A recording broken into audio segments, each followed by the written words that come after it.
Steelers fans, get ready for some amazing updates. The Pittsburgh Steelers are in the thick of the action. From surprising team changes happening close to home to the possible return of familiar faces, the black and gold are making headlines you won't want to miss. Let's start.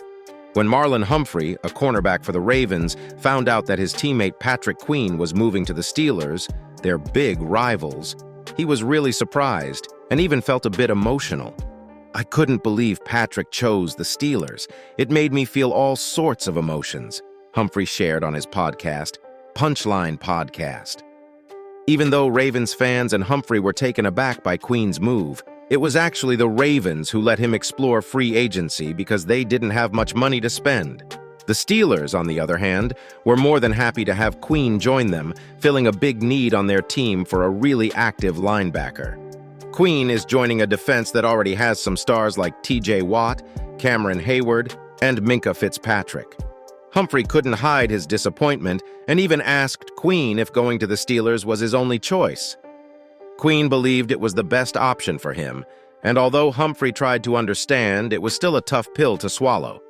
Queen is ready to embrace his new role as the villain of the story, especially when playing against his old team. "I want to be that villain. I'm ready to give it my all against them," Queen said, excited for this new chapter with the Steelers. As we navigate these intriguing changes, one thing is clear. The Steelers aren't just making moves, they are crafting a narrative that keeps us guessing. Now let's change the subject and explore the possibility of a reunion that arouses enthusiasm among the faithful.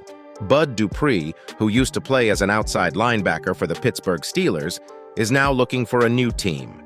He's 31 years old, and last year he played with the Atlanta Falcons, where he had a pretty good season. He started in 16 games, made 6.5 sacks, and did a bunch of other cool defensive stuff, like causing fumbles and stopping the other team from gaining yards. Dupri was first picked by the Steelers in 2015 and has played for a couple of teams since then. Now that he doesn't have a team, he mentioned that he'd be really happy to play for the Steelers again if they wanted him back. He thinks Coach Tomlin is awesome and loves how the Steelers do things. Someone who knows a lot about football players' contracts thinks if the Steelers want Dupri back, they might have to pay him around $3.75 million for a year.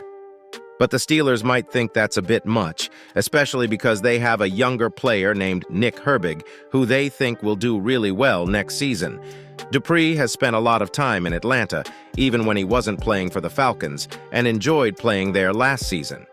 He talked about how it's nice to be wanted by teams, even though it's not as exciting as the first time he was picking a new team. He's grateful teams are still interested in him after all this time and his injuries.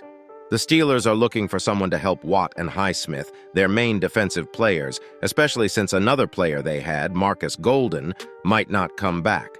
Last year, the Steelers thought about bringing Dupri back, but he ended up with the Falcons. They might think about bringing him back again, but only if the price is right. And that ends today's exciting journey through the latest Steelers sagas. What will these changes bring to the team dynamics? Only time will tell. But one thing is certain, the Steelers are committed to making bold moves that spark conversation and fuel our championship hopes. Don't forget to subscribe for more updates, leave your thoughts in the comments, and click on the videos on screen for more Steelers action.